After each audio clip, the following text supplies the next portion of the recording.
The Moon is the only natural satellite of the Earth, and the fifth largest satellite in the Solar System. It is the largest natural satellite of a planet in the Solar System relative to the size of its primary, having 27% the diameter and 60% the density of Earth, resulting in its mass. The Moon is the second densest satellite after Io, a satellite of Jupiter. The Moon is in synchronous rotation with Earth, always showing the same face with its near side marked by dark volcanic maria that fill between the bright ancient crustal highlands and the prominent impact craters.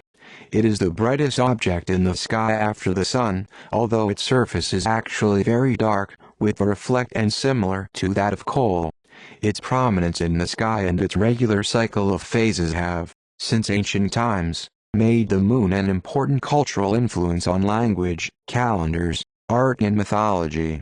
The Moon's gravitational influence produces the ocean tides and the minute lengthening of the day. The Moon's current orbital distance, about 30 times the diameter of the Earth, causes it to appear almost the same size in the sky as the Sun, allowing it to cover the Sun nearly precisely in total solar eclipses. This matching of apparent visual size is a coincidence. The Moon's linear distance from the Earth is currently increasing at a rate of 3.82.07 centimeters per year, however this rate is not constant. The Moon is thought to have formed nearly 4.5 billion years ago, not long after the Earth.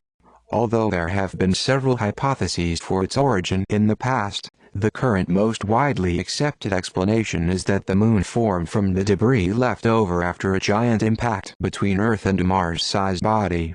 The Moon is the only celestial body other than Earth on which humans have set foot. The Soviet Union's Luna program was the first to reach the Moon with unmanned spacecraft in 1959. The United States NASA Apollo program achieved the only manned missions to date, beginning with the first manned lunar orbiting mission by Apollo 8 in 1968, and 6 manned lunar landings between 1969 and 1972, with the first being Apollo 11. These missions returned over 380 kilograms of lunar rocks, which have been used to develop a geological understanding of the Moon's origins, the formation of its internal structure, and its subsequent history. After the Apollo 17 mission in 1972, the Moon has been visited only by unmanned spacecraft, notably by the final Soviet Lunokhod rover. Since 2004, Japan, China, India, the United States, and the European Space Agency have each sent lunar orbiters. These spacecraft have contributed to confirming the discovery of lunar water ice and permanently shadowed craters at the poles and bound into the lunar regolith. Future manned missions to the Moon have been planned, including government as well as privately funded efforts. The Moon remains, under the Outer Space Treaty, free to all nations to explore for peaceful purposes.